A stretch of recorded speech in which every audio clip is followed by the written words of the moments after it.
Hello guys, welcome back to my channel. आज हम आपके लिए 11 सितंबर 2020 करंट अफेयर लाए, जो कि आपका इंग्लिश और हिंदी दोनों में ये पीडीएफ है। आज जो एक्सप्लेनेशन है, जो डिटेल दी है, वो इंग्लिश में भी दी है और हिंदी में भी दी है। टॉप 20 क्वेश्चन है, डिस्कस करेंगे। डेली 8 बजे क्लास होती है। बारिश होने के कारण ये मध्य प्रदेश जो है, यहाँ पर ज्यादा बारिश हो रही है आजकल, तो उस वजह से नेटवर्क इशू आ रहा है, तो उस वजह से जो है क्लास लेट हो गई। तो स्टार्ट करते हैं। और ये जो क्लास होगी, इसमें से 3 या 4 क्वेश्चन ऐसे हैं जो जरूर एग्जाम में पूछे जाने वाले हैं। बहुत ही इंपॉर्टेंट क्वेश्चन है, आगे हम बताएंगे। तो विश्व आत्महत्या रोकथाम दिवस वर्ष के किस दिन मनाया जाता है? तो world suicide day prevention day की बात हो रही है। वर्ल्ड सुसाइड प्रिवेंशन डे जो है हर साल 10 सितंबर को मनाया जाता है, यानी कि कल ये मनाया गया।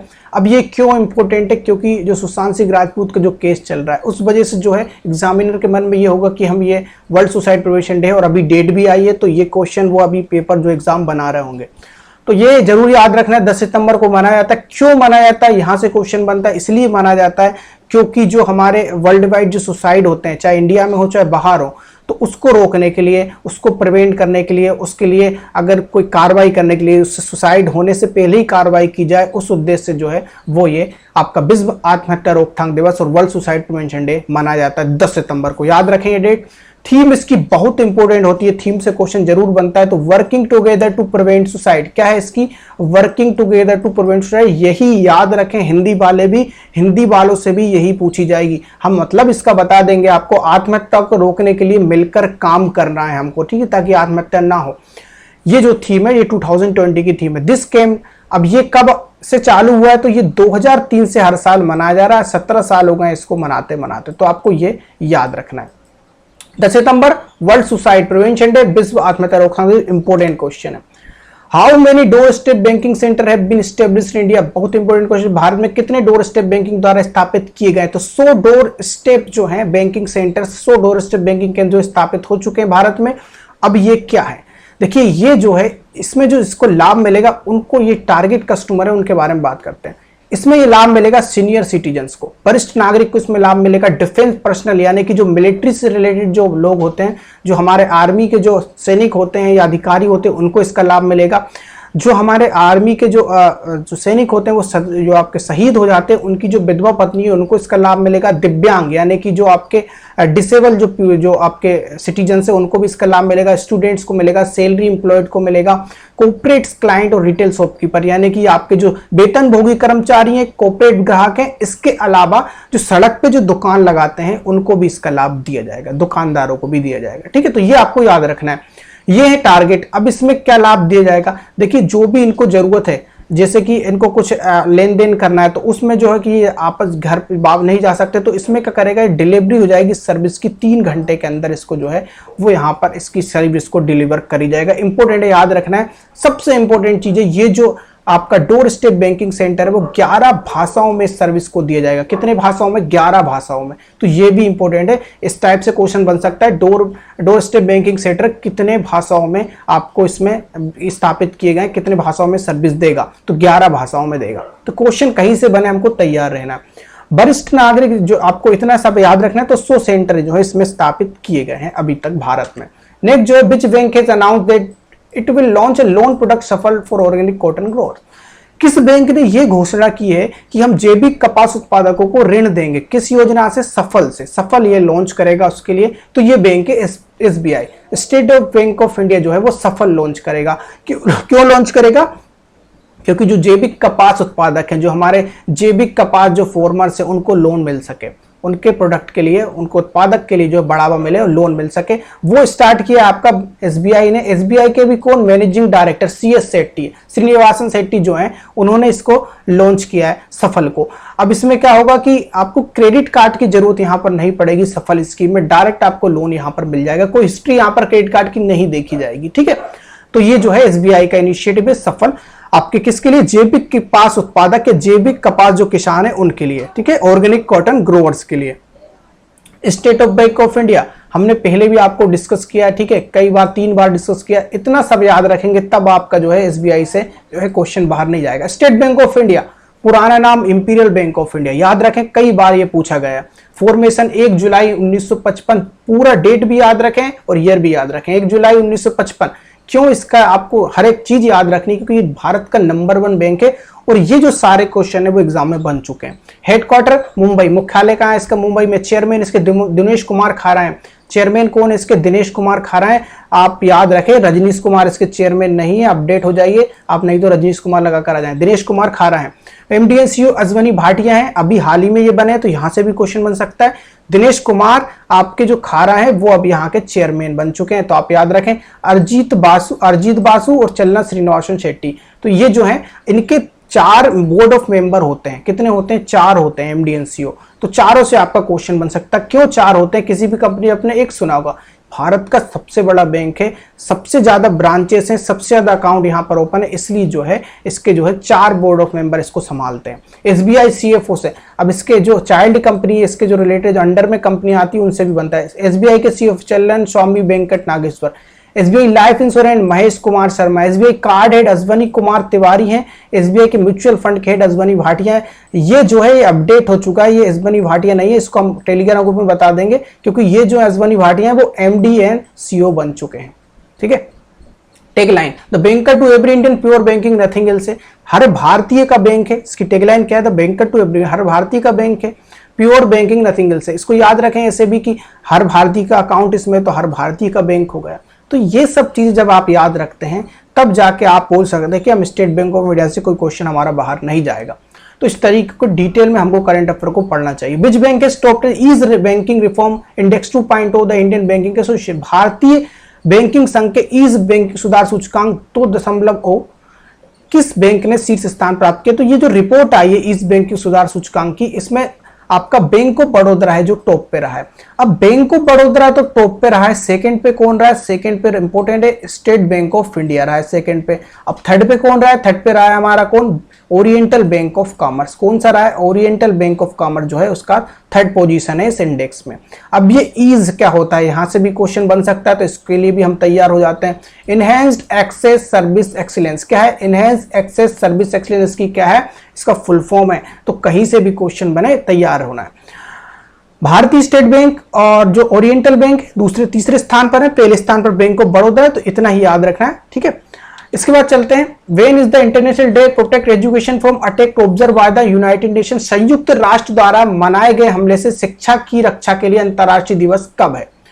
तो ये देखो, ये कब है इसलिए पूछा है क्योंकि ये जो डे मनाया जा रहा है वो इसी साल से मनाया जा रहा है। कब से? 2020 से। तो जो आपका international day to protect education, हमारी शिक्षा को बचाने के लिए जो अटैक से जैसे कि अटैक का मतलब यहां पर ये है कि जैसे कि मान लीजिए बाहर जो है जैसे चाइना से युद्ध चल रहा है, तो उस वजह से जो बच्चों के दिमाग में शिक्षा को रिलेटेड लेके यहाँ पर थोड़ा सा है उनका ब्रेन वॉश हो जाता है या उनको प्रॉब्लम आती है, तो उन पे इसका असर ना पड़े। चाहे वो कोविड-19 का हुआ, अपने देश में हुआ, तो उसका असर जो बच्चों पे ना पड़े। ऐसी समस्याएं जो आ रही हैं हमारे देश में और इंटरनेशनली जो समस्याएं आ रही है उसका असर ना पड़े, इसलिए जो है इस साल से international day to protect education from attack आप याद रखें, मतलब कि आपका हमले से शिक्षा की रक्षा के लिए जो अंतर्राष्ट्रीय दिवस जो है हर साल आपका 9 सितंबर को अब मनाया जाएगा। कब मनाया जाएगा? 9 सितंबर। तो ये आपको याद रख लेना है।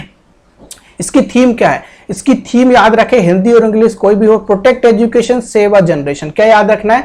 Protect education save a generation. हमारे जनरेशन को बचाने के लिए हमको एजुकेशन को प्रोटेक्ट करना पड़ेगा, ये हिंदी में इसका मतलब है, लेकिन इंग्लिश में आपसे थीम पूछी जाती है। यूनाइटेड नेशन के बारे में आपको याद रखें, संयुक्त राष्ट्र, इसकी स्थापना 1945 में हुई थी, हेडक्वार्टर इसका न्यूयॉर्क में है और इसके जो प्रेसिडेंट है तिजानी मोहम्मद बंदे हैं। ठीक है, आपको ये याद रखना है। नेक्स्ट जो है, महाराष्ट्र सरकार के मराठा समुदाय को आरक्षण देने के कानून पर हाल ही में किसने रोक लगा दी है? तो जो मराठा समुदाय है महाराष्ट्र में, उस पर जो रोक लगाई है वो लगाई है सुप्रीम कोर्ट ने। किसने लगाई है? सुप्रीम कोर्ट ने इस पर रोक लगा दी है। देखिए, ये जो कानून था, ये जो मराठा समुदाय को आरक्षण मिल रहा था, ये मिल रहा था 2018 से। कब से मिल रहा था? 2018 से इसको कानून को बनाया गया था। ठीक है, अब क्या किया है सुप्रीम कोर्ट ने? इसको अब हटा दिया है। अब लेकिन इन्होंने एक स्टेटमेंट, बहुत इंपॉर्टेंट स्टेटमेंट है, ये चीजें लोगों को समझ नहीं आती कि यहां पर जो है कोर्ट ने ये कहा है कि जिन लोगों को लाभ मिल रहा है उनसे कोई भी यहां पर उनको कोई भी परेशानी नहीं होगी। जिनको लाभ मिल रहा है उनको लाभ मिलेगा। तो ये स्टेटमेंट उन्होंने कहा है। अब जो लेकिन आगे जो आएंगे उनको लाभ इसका नहीं दिया जाएगा। अब ये जो है आपका मराठा कम्युनिटी को जो आरक्षण है वो देने का कानून ये है, ये आपका बंद हो गया है। ठीक है, अब इसमें जो न्यायमूर्ति थे, जस्टिस जो बैठे थे यहाँ पे, जो जज थे वो थे एल नागेश्वर राव, इसके अलावा हेमंत गुप्ता जो थे, रविंद्र भट्ट और आपके जो चीफ जस्टिस थे S A Bobde. Chief justice कौन है? S A Bobde supreme court के। तो ये सब इनकी जो इनकी बैठक में जो है वो ये रिजर्वेशन ऑफ मराठा कम्युनिटी को बंद कर दिया गया, बैन कर दिया गया।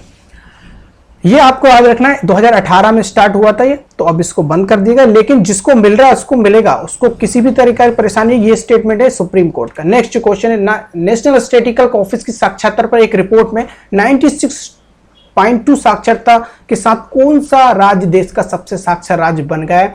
ये क्वेश्चन आपसे जरूर पूछा जाएगा।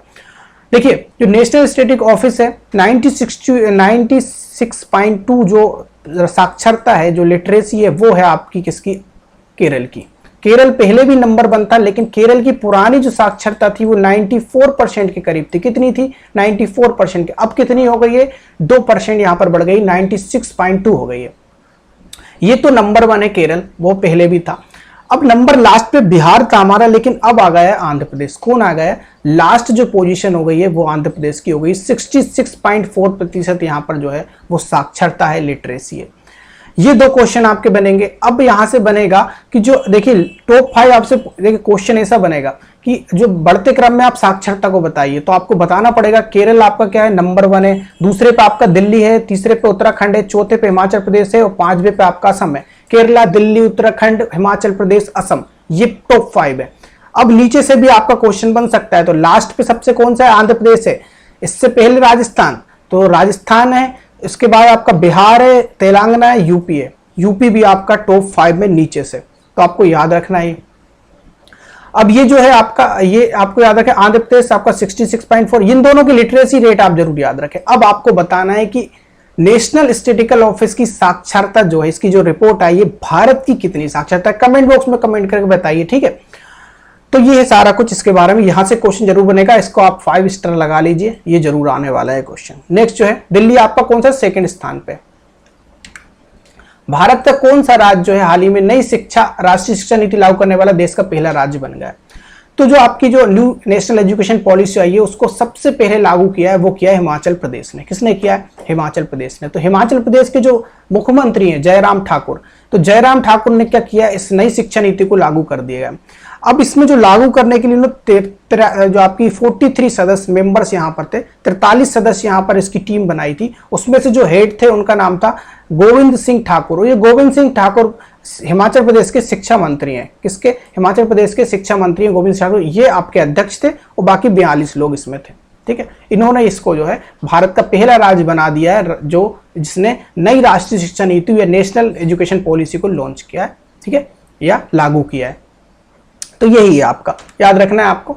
आंध्र प्रदेश के पहले से क्वेश्चन है इसलिए इंपॉर्टेंट है वो। आंध्र प्रदेश के अनंतपुर से दिल्ली के लिए भारत की कौन सी दक्षिण भारत की पहली किसान रेल की शुरुआत की गई? यहां पर पूछा है आंध्र के अनंतपुर से दिल्ली के लिए भारत की कौन सी, क्या पूछा है? भारत की कौन सी और दक्षिण भारत की पहली है। दक्षिण भारत की तो पहली है, भारत की कौन सी ट्रेन बन गई है? तो ये जो पहली किसान रेल है, ये भारत की दूसरी बन गई है। पहली ऑलरेडी लॉन्च हो चुकी है, दूसरी किसान रेल ये बन गई है भारत की, और दक्षिण भारत की पहली किसान रेल है। भारत की दूसरी, दक्षिण भारत की पहली।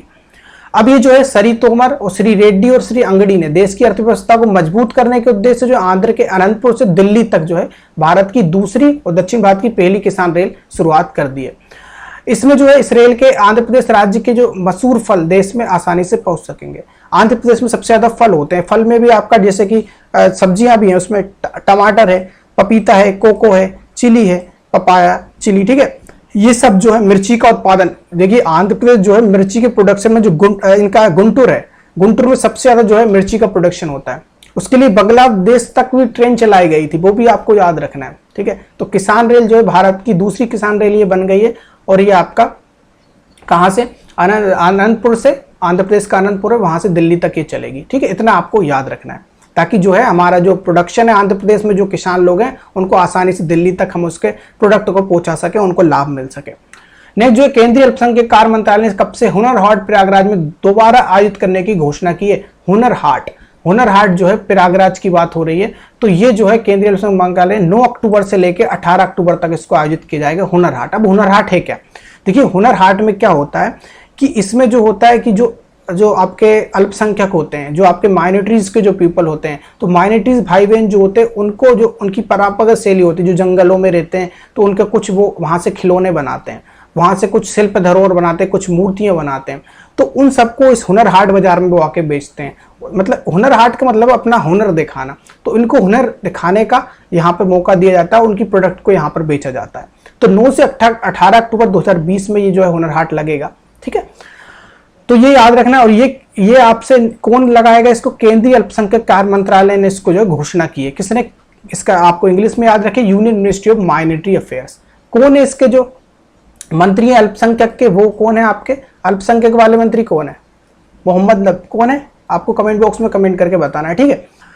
इसके बाद जो है इसमें क्या होगा, टॉयज जो बनाते हैं जनजाति वाले जो अल्पसंख्यक लोग हैं उनके बारे में भी यहाँ पर उसको रखा जाएगा, उनको बेचा जाएगा। नेक्स्ट जो क्वेश्चन है वो है, तो 9 अक्टूबर से स्टार्ट हो रहा है। नरेंद्र सिंह तोमर ने हाल ही में भारत के कितने राज्यों में 22 बांस समूह को लॉन्च किया है? तो 22 बंबू जो है वो आपके 9 राज्यों में लॉन्च होंगे। अब ये 9 राज्य कौन से? बंबू मतलब बांस की बात हो रही है, तो बांस समूह जो है 9 राज्य आपके हैं, मध्य प्रदेश, गुजरात, महाराष्ट्र, उड़ीसा, असम, नागालैंड, त्रिपुरा, उत्तराखंड और कर्नाटक, ठीक है। तो 22 बांस समूह यहाँ पर लॉन्च किए जाएंगे, 9 राज्यों में किए जाएंगे। किसने लॉन्च किए हैं? ये किए हमारे किसान, जो हमारे फॉर्मर जो मंत्री हैं नरेंद्र सिंह तोमर, यानी कि जो हमारे एग्रीकल्चर मिनिस्टर हैं नरेंद्र सिंह, उन्होंने इसको आत्मनिर्भर भारत के उद्देश्य से जो है आत्मनिर्भर इनिशिएटिव के तहत जो है 22 बंबू जो है 9 राज्यों में स्थापित करने की घोषणा की है, ठीक है। यही आपको याद रखना है। अब इससे क्या होगा? इससे ये होगा कि जो छोटे बड़े उद्योग हैं, खेती बाड़ी है, नवाचारों को बढ़ावा मिलेगा, ठीक है। तो इसलिए किसानों के लिए, देश के किसानों को कमाई बढ़ाने के लिए, उनका रोजगार बढ़ाने के लिए जो है उनके लिए काम निकल सके, उनको यहाँ पर लाभ मिल सके, इसलिए जो है आपके 22 बंबू क्लस्टर, 22 बांस का समूह जो लॉन्च किया नरेंद्र सिंह तोमर ने राज्य के 9 राज्यों में 22। निम्न में से किस मंत्रालय की संजीवनी टेली मेडिसिन सेवा ने 3 लाख टेली कंसल्टेंट्स का आंकड़ा प्राप्त कर लिया है? तो which of the following ministry e Sanjeevani जो आपका आंकड़ा प्राप्त किया 3 लाख टेली कंसल्टेंट्स का, वो किया है आपका केंद्रीय स्वास्थ्य मंत्रालय ने। किसने? केंद्रीय स्वास्थ्य मंत्रालय। आप इजीली याद रख सकते हैं कि स्वास्थ्य से रिलेटेड ही आपका ये क्वेश्चन है, ई संजीवनी, तो केंद्रीय स्वास्थ्य मंत्रालय इसमें आएगा। इसको इंग्लिश वाले याद रखें, यूनियन मिनिस्ट्री ऑफ हेल्थ। क्या याद रखना है उनको? यूनियन मिनिस्ट्री ऑफ हेल्थ ने ये जो है 3 लाख टेली कंसल्टेंट्स का आंकड़ा प्राप्त कर लिया है।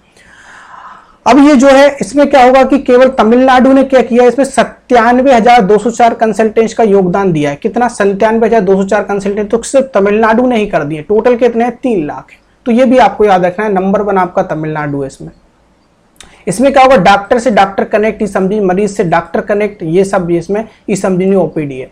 तो मतलब कि डॉक्टर से डॉक्टर कनेक्ट ई संजीवनी मिल सके और मरीज से डॉक्टर कनेक्ट ई संजीवनी ओपीडी मिल सके। तो ये 2 प्लेटफॉर्म जो है इसमें लॉन्च किए गए ई संजीवनी में, तो ये आपको याद रखना है, ठीक है। इसके अलावा चलते हैं हम नेक्स्ट।